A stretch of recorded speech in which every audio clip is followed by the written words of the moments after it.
Thanks, Al.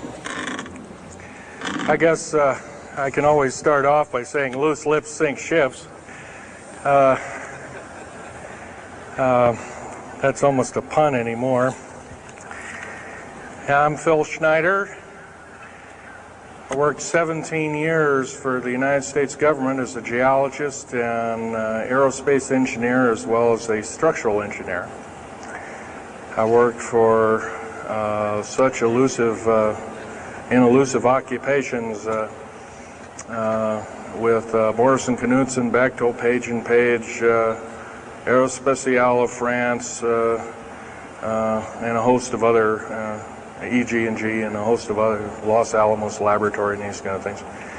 But rather than bore you with all those statistics, I've got cooked up a real mixed bag here of different topics, and it's might be a little bit like brain overload, but I'll start from the beginning. And like I said, I worked 17 years. Co-invented methods of shape charge blasting, as well as laser rock deflagration, which means rock is literally melted or powdered by a special maser-laser combination, and the residue of the rock underneath is applied as a coating, as a liquid coating, kind of like instant agate, if you could imagine a hunk of agate, which is a hard silica mineral, rock actually. But up here we have another topic. This is an area to where I worked. I worked 11 years of the 17 years at Groom Lake, S4, S2. It's in the Nellis Air Force Base area. In fact, Groom Lake is, I'll show you in the picture right here. It's right here. Groom Lake is quite the place. A lot of rumors and other kinds of things have come out of there. Of course, people have stood on the outside for years and wondered at what's been flying there. There's all kinds of things been flying. Let me give you a brief overview. Start in ancient history land here.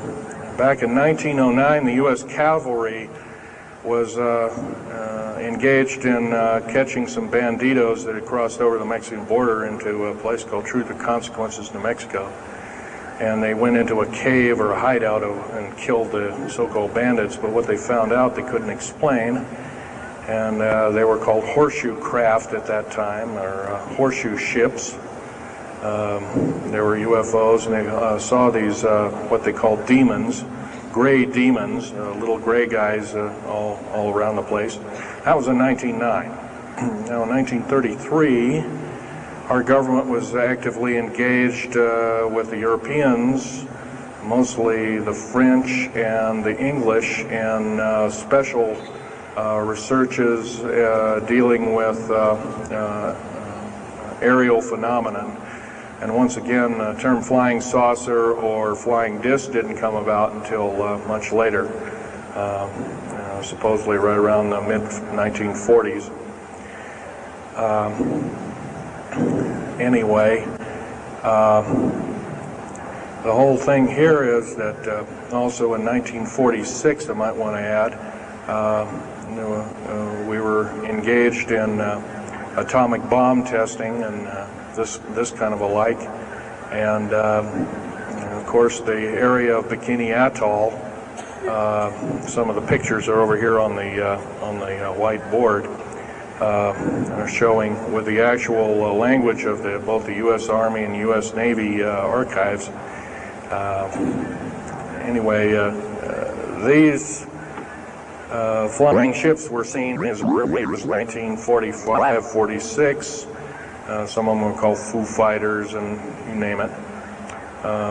They were fully known about maybe as early as 1935 or 36 by our U.S. Navy. And there was a shallow underwater base at Bikini Island, and that was probably the one reason why a number of atomic bombs were exploded in that area rather than other areas which they could have been even more remote out in the South Pacific at Operation Crossroads. Well, anyway, this all led up to later on, about 6-8 years later, 1954, during the Eisenhower administration, led to an interesting treaty called the Ғы 1954 Treaty. It was the Alien-Human Treaty. And supposedly the aliens had come in and exchanged technology, and they'd want to take an occasional human being and a few head of cows, and accurate books were supposedly to be kept, and all this kind of stuff. And of course, eventually all that broke down, and aliens are notorious for being liars, even greater liars than so-called, in quote, we humans are. So alien treaties are often just not even the pieces of paper they're written on, they're just really kind of worthless. Anyway, my work as a geologist in building underground military bases, some of which are over 2 miles underground. And I think when you listen to Al tonight, if you have a chance to listen to him, he will speak of, Al's actually been on some of the high-speed monorail subway cars, if you might want to call them, that link these bases together. Some of them are capable of riding on a cushion of air about 3/4 of an inch off a rail at a better part of Mach 2. And he's actually been on one of these trains. I've only been in one of the tunnels and helped build some of the tunnels. Incidentally, I helped work on 13 deep underground military bases. Had hands-on experience. Notorious was the one in and around the Dulce, the southeastern and southwestern sides of Dulce, New Mexico, in the Los Alamos laboratory regions, where we built some hermetically sealed rooms that were very deep, going down over a mile. We also built additions onto Groom Lake and S2 and S4 complexes. There are a total of 9 underground. They're called DUMBs. Like, you can learn a lot from this dummy, but DUMB stands for Deep Underground Military Base, and or a deep underground DUM2, for instance, is a submarine base, and I helped build a few of those too, which are off our continental shelves and then certain islands and out in the Atlantic and the Pacific in strategic locations. All this, I can hardly, in an hour's time, I can hardly squeeze all this in, so I'll be kind of rambling here if you just bear with me. The main topic of my discussion here is to link up basically what's going on with these deep underground military bases, what they're being used for, what is the present situation now being employed both by our federal government, which is slowly being phased out by the United Nations government, as well as the New World, end quote, the New World Order, which is an even higher entity, and who these higher entities are taking their orders from, and try and link up basically what's going on. A lot of us have been kept in the dark. We've been given, maybe most recently over here, photographs of an alien at Roswell. I'll just make a very brief statement about that. The photographs cannot stand up to a computer grain analysis test and therefore are retouched or faked. They're not real. The real one, the real photograph of the charred or dead alien that was, or one of the several that were autopsied, is over here, was given to me by a friend by the name of Skip Frombach of Seattle. And his father worked as one of the principal doctors. He was from Germany at the time, and worked on some of the autopsy material, from what I understand. along with other people. Anyway, you just can't believe everything, and that goes for me. You got to get out there and do your homework. Like I always say, you might don't put your spectacles on, you put your skepticals on when you listen to me. So if we can have a show of hands here, how many people have heard about Roswell, New Mexico? Very good, almost all. And how many people have heard about the black helicopters and the other kinds of flying saucers type equipments out at Groom Lake and other places? Very good. Well, this obviously is a nice enlightened audience. Most of you have probably seen what a black helicopter is, or maybe even gotten rare glimpses of an F-117A black jet, or stealth, as they're often called. A journeyman, a master, means they can take a block of metal and make a gun or a watch or some other fine instrument.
And all my government stuff and cut it up and send it back to the, pardon my French, SOBs. When I found out that a number of these 131 deep underground military bases are being used to subvert the Constitution of these United States and its people, I says, that is enough. I can't possibly be connected. Oh, well, Mr. Schneider, you can't quit, they said. Well, I says, yes, I can. I'm an individual, I'm going to quit, and I'm walking off the job. And he says, so I got arrested and casually told, well, you got to finish the job. And so I I caved into that part, and I finished 3 weeks, and then at that time my father was dying, and I was allowed home, and I never went back for my paychecks. Don't intend to either. These people are beginning to show signs of being our utmost enemy. I'm talking about military people now engaged in training foreign troops on American soil, clearly against the Bill of Rights and the U.S. Constitution. It's why we formed a government, why our forefathers formed a government, a republic of these United States in the first place, way back 200 plus years ago. Because the drawing and quartering of soldiers, taxation without representation, law by edict, otherwise known as today's version, executive order, among other things. The very reasons that we became, in quote, free, a free republic, a free society, possibly one of the greatest nations to ever be a nation on this earth, were instilled in our founding fathers that are now so far away from the people now running our federal government structure. So I'm here today to touch upon a number of subjects. One being that these underground bases, roughly over 3 of them per state. There's now, instead of 12 prison camps, there's 39. That's almost 1 per state. They're building 2 prison camps every 7 months. They're building 2 underground military bases every year. Each one of these military bases, by the way, these underground military bases, they cost somewhere between $17 and $26 billion. They employ 1,800 to 10,000 workers each, in varying grades of skill. They gobble up totally through the black budget, over 1/4 of the black budget, or roughly $310 billion. Of course, you may say, well, where are these figures coming from?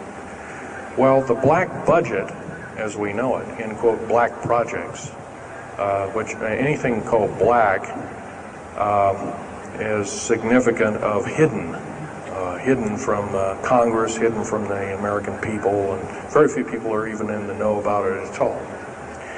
But black budget per year garners over $500 billion a year.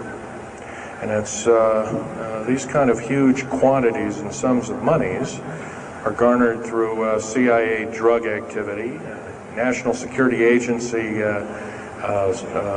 clandestine operations, mostly in Panama and South America. Now also engaged in Russia in bringing and refining strategic metals. By the way, you might want to ask, where's all these kind of interesting new metals coming from? Over here on the whiteboard we have the new periodic table. It's got 140 elements.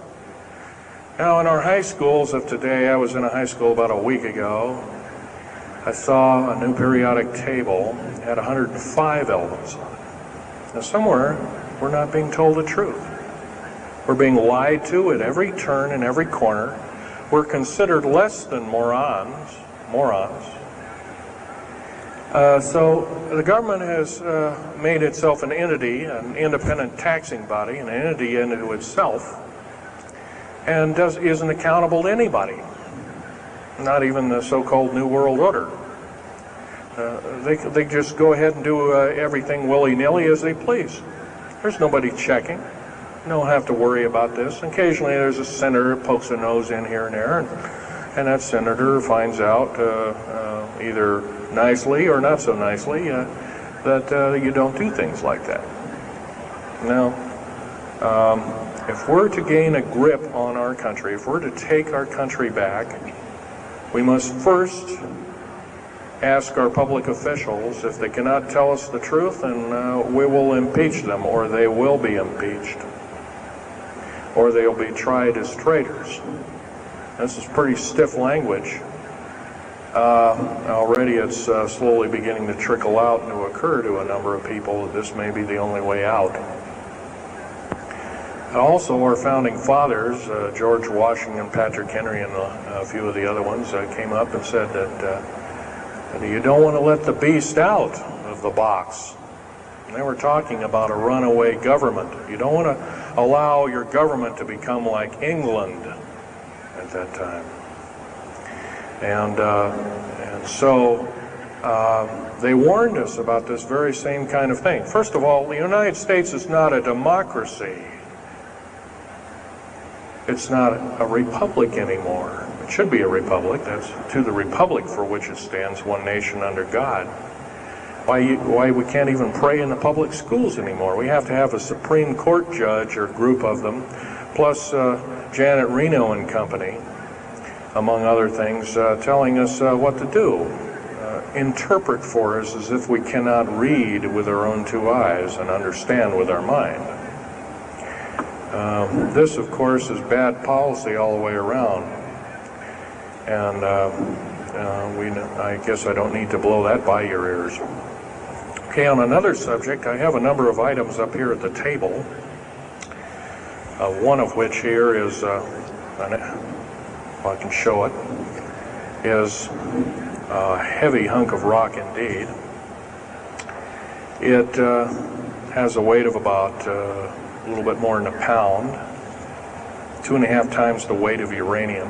It's not radioactive, can never be made radioactive. It's composed of earth, rare earth, clays, and powdered metals, as well as an alien element, mostly from crashed, retrieved flying saucers and those of the kind that have happenstance to crash in our deserts and backyards, so to speak. It's called mironite. This is employed in every stealth aircraft, every black jet, throughout the black budget. Also in the very small quantities in the skins of black helicopters, mironite. Here's another thing. Here's a piece of probably the purest titanium you'll ever hear or see. It's so pure, it's also composed with other alien elements to make it extremely tough. It's capable of withstanding temperatures in excess of 7,000 degrees Fahrenheit. Our new Phoenix-class submarines, of which we're building 2 a month right now. Phoenix-class submarines is a black budget program. Each one of those submarines costing $208 million. Drug dealer, and you'll go to jail for 5 years, up to 5 years, and $1 million fine.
Syria,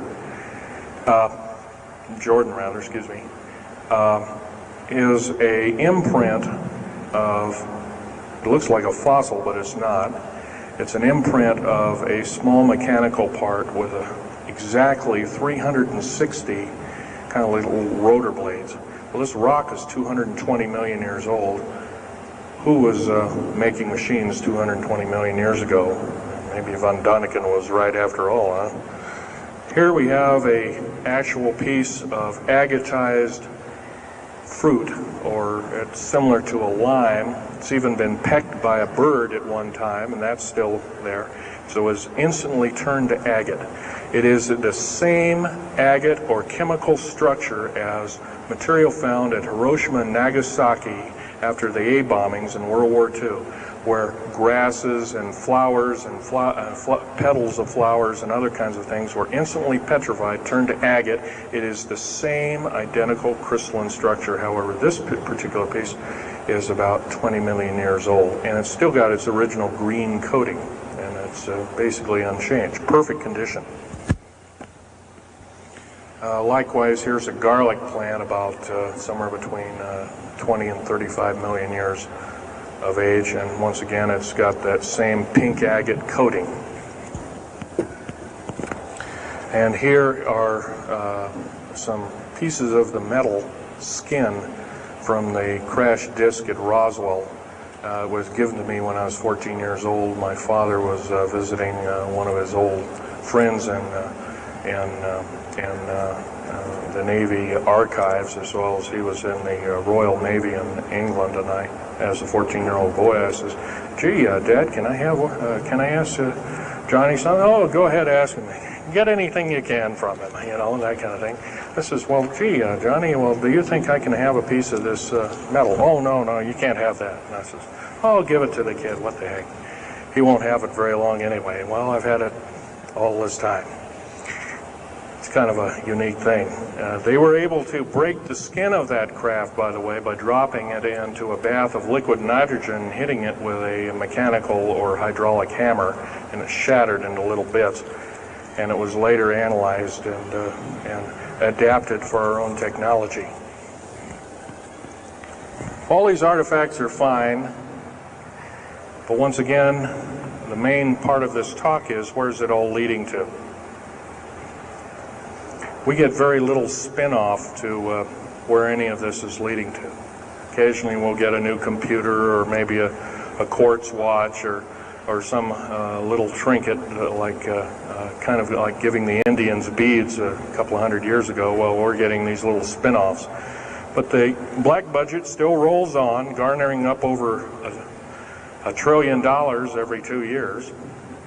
It's somewhere between 1.023 trillion and 1.31 trillion dollars every 2 years.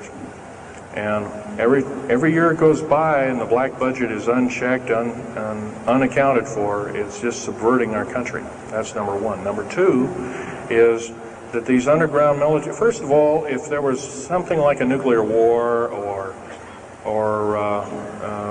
there was a definite enemy out there where we were going to be under attack, like from China or someplace like that, I could see maybe a couple of dozen underground bases for a government, and so it could theoretically rise up like the phoenix out of the ashes. Well, not 131 of these, and if you were going to so-called round people up and put them in prison camps, what a better prison camp than underground, where nobody knows where it is anyway. So once again, these underground bases are most likely been planned as underground prison camps and slave labor factories for the New World Order.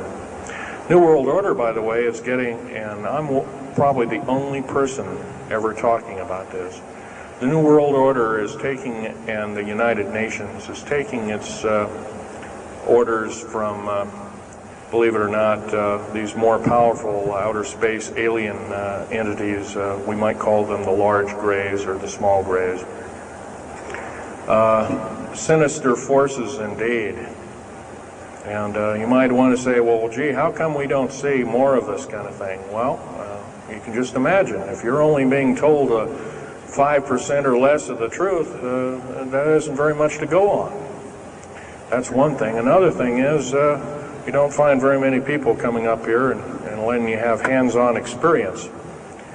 I'm going to try and do this to you. However, I do ask you to go out and do your homework and keep doing it. Don't necessarily believe in what I'm saying, but get out there and talk to people. Whether it's just a couple neighbors or friends or something, get out there and talk. Because one will tell two and two will tell four, and then pretty soon you have a whole room full of people that are in the know. And then from there, wonders can work. Other than that, as far as changing the black budget, these clandestine programs, public opinion is only going to do that, and it's going to take millions of us. But we have to be informed. And to do that, we have to be doing what we're doing now, gathering and talking. And, of course, most of us are adults and can weed out fact from fiction.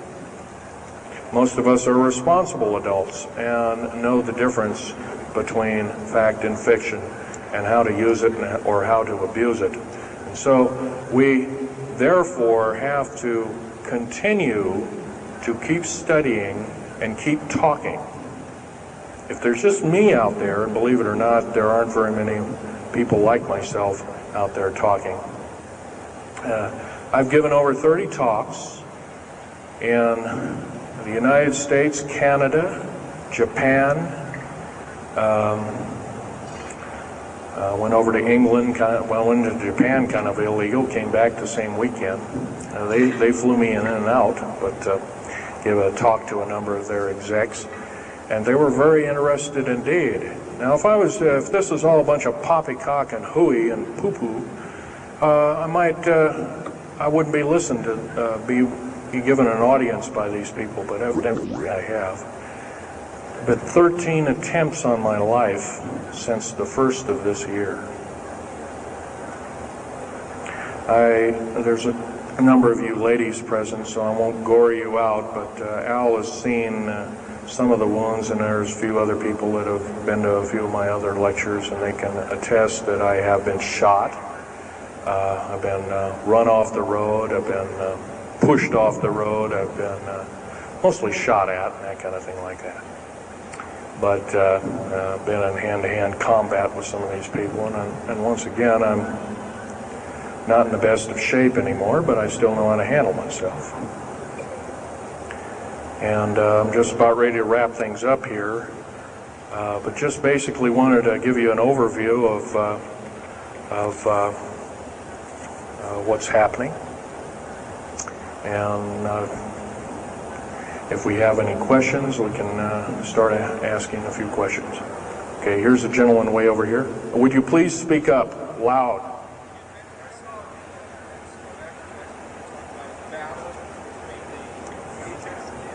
Yes, I was involved in 1979, in August, late August of 1979. I was involved working through Los Alamos laboratories at Dulce, New Mexico, and what's now known as the Alien-Human War. 66 Secret Service agents, government workers, geologists, and all to talk to them, and they're in very bad shape indeed. One of them can't talk, and the other one doesn't want to.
we got, including the SST, or thereabouts, the same rapid speed.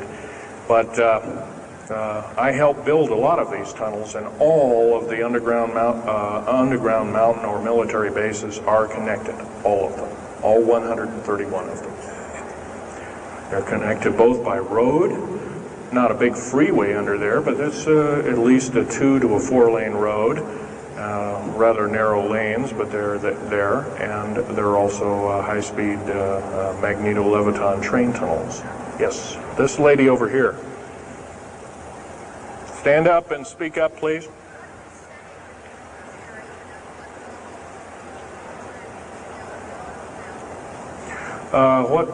What levels of military personnel know about this? Most of the levels of military know about this, especially the higher levels, higher officer levels. The enlisted, I'm sure, don't, or are basically kept in the dark like we are, end quote, we are. So, yeah. This fellow right here with the hat. Adam? Where are most of these bases located at? Well, there's 131 of them in the United States, 127 of them in the lower 48. There's some in Canada, I'm not counting those. And some in northern Mexico, I'm not counting those either. They average about 4¼ cubic miles hollowed out underground, an average depth of 5,700 feet underground. Average cost $17 to $31 billion each. They employ anywhere from 1,800 to 10,000 people.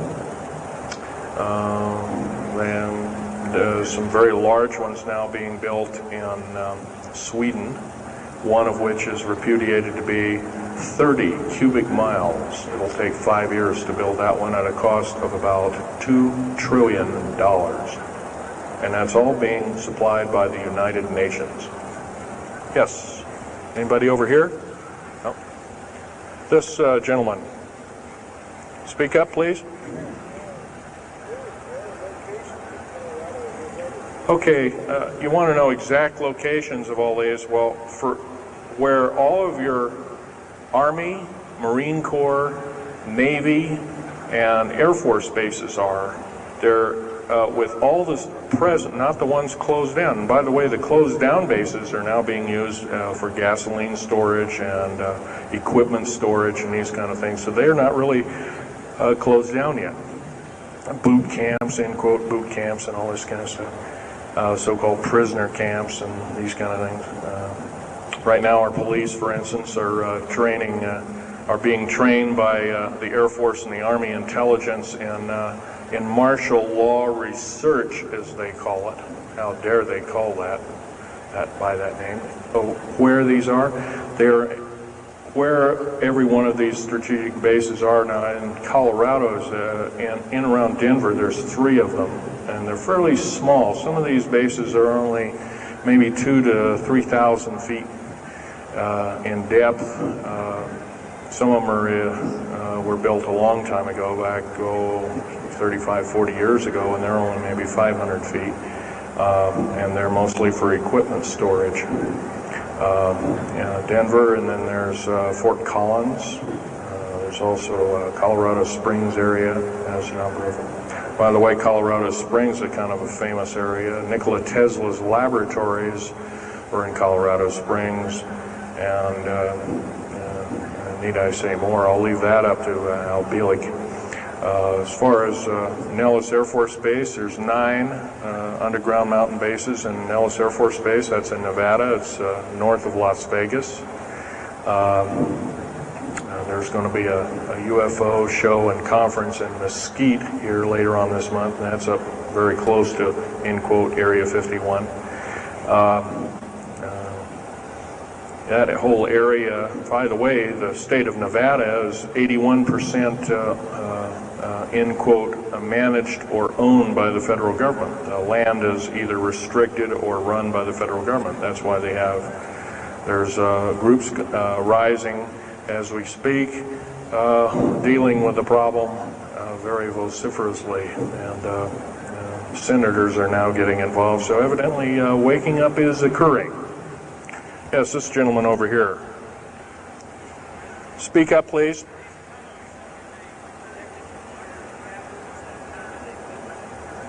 Okay. Yes, they are. The gentleman asked, are these tunnels connected to large caverns? Yes, these large bases are basically like this Coliseum. Everything's underground. Everything's a city underground. Most of these bases both have military bases, and they have all the accoutrements of life. Remember, each one of these costs quite a bundle of dough, and some of it in our tax money, but most of it in clandestine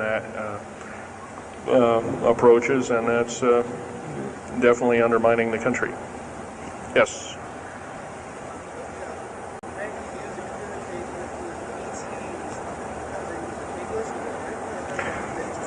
Well, some of them have a difficulty in understanding our language. It's too slow to them. If you've heard whale songs or bird chirpings at high speed, it's about what these aliens sound like audibly to us, so it's a bunch of gibberish. Yes, they've slowly actually broken down. There's 11 prototypes or 11 civilizations of aliens visiting this planet all the time, all of which are known by the U.S. military, 9 of which are not very good indeed. They're pretty bad news. 2 of which are benevolent, but the benevolent ones have supposedly left. They have their own little war of sorts, especially the Pleiadian groups and whatnot like that, of which øᶊþ was repudiated to be a Venusian, but other people will alert he looks more like a Pleiadian.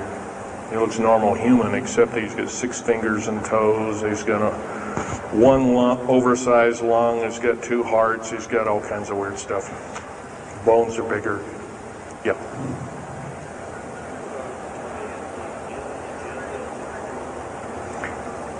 The man asked, do I tie in the alien agenda to the New World Order? Yes, sir, 100%.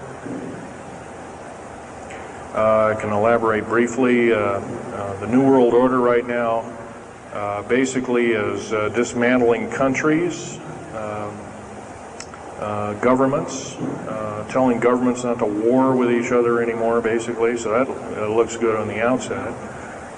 They're taking their orders directly from the aliens who've got their own timetable. They want the one world order because they want the planet for themselves. And, of course, you've often heard of the term Global 2000, and that's a supposed sinister plot, or has been a group of sinister plots to produce biological weaponry to reduce or thin out the so-called ethnic cleanse the population of the planet by 5/6, or roughly 5 of 6 billion people, enslaving the rest to work willy-nilly with the so-called people of the New World Order. Now, another peculiar thing is the alien agenda is not really well believed nor understood by a lot of these one-worlders.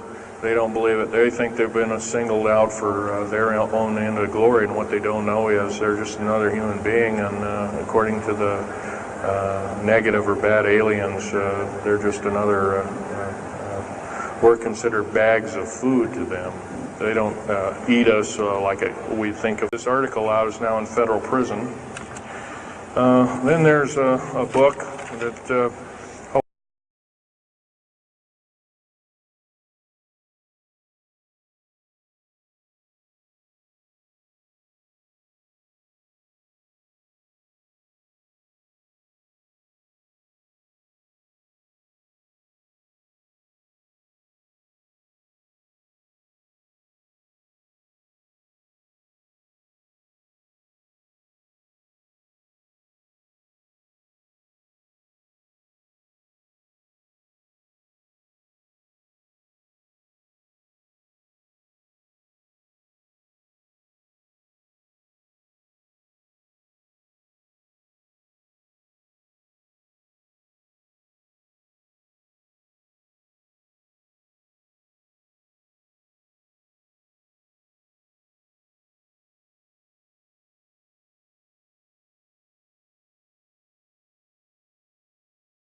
Well, it's a combination. What technology is used to build these underground bases? Well, we have lasers that can drill out or basically deflagrate or melt out a tunnel 7 miles a day.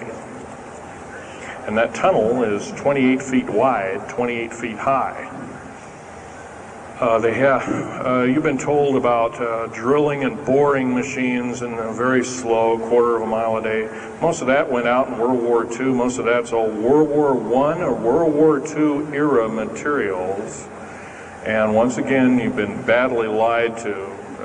I can hardly believe, first of all, I've worked on public engineering projects, and we do better in grinding up road beds and laying them down at the rate of 4 miles a day, and supposedly that doesn't exist. Well, I worked on one in the state of Oregon just a few months ago, and we built a tunnel for sewage tunnel and whatnot like that. It wasn't very big. It was about 6 feet across, and I drilled right through solid rock, right to base of under one of the hills in Portland for their new light rail. Did that in 2 days. But it was it was a small, complex tunnel. It was big enough for a man to crawl through and inspect. I was one of the people that inspected, so yeah. What technology? A lot of this is alien technology, readapted for our own use, but a lot of it's our own ingenuity too. So you can bet, how can you tell alien technology? Well, anything that's just absolutely outlandish, like taking a oxyacetylene welding torch and trying to cut into this metal and getting nowhere, obviously would be metals research, aircraft research and the like, and different tools and products, which things that are many times the hardness of diamond or known hardened substances like boron. Obviously, that's nothing that we came up with on our own. What we could have over a several hundred-year period. But you've got to remember, too, that the military technology is outstripping the public sector technology at the rate of 44 to 45 years of technology for every calendar year, every 12-month calendar year here. So every year going by this time in 1996, the military technology will be roughly 45 years more advanced than where we are today.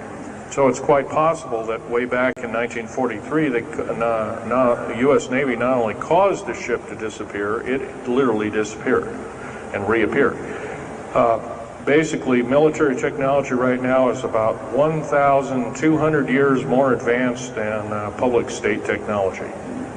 And computer technology right now, it's off the scale, I can't tell you. It's just right now, and employing just in black jet and stealth aircraft, the new computers are so completely advanced that we couldn't get them in the public sector for maybe another 40 or 50 years. Yes, this lady here.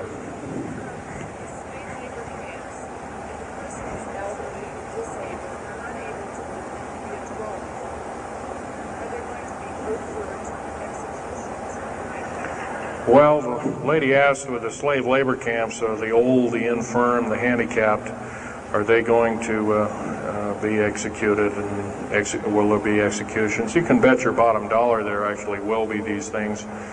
I wish I knew more, but I don't. I've had my own agenda to kind of keep up and talk about. But other than that, yes, I would imagine so. If you look at all the 39 prison camps that are presently built, and they're called boot camps, by the way. And of course, these new trains that they have that have 143 shackle placements per train, they're a scary thing indeed. You know what they're called? They're called United Nations prisoner transfer cars.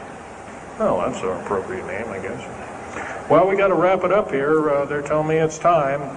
I'll take one more question. This lady over here.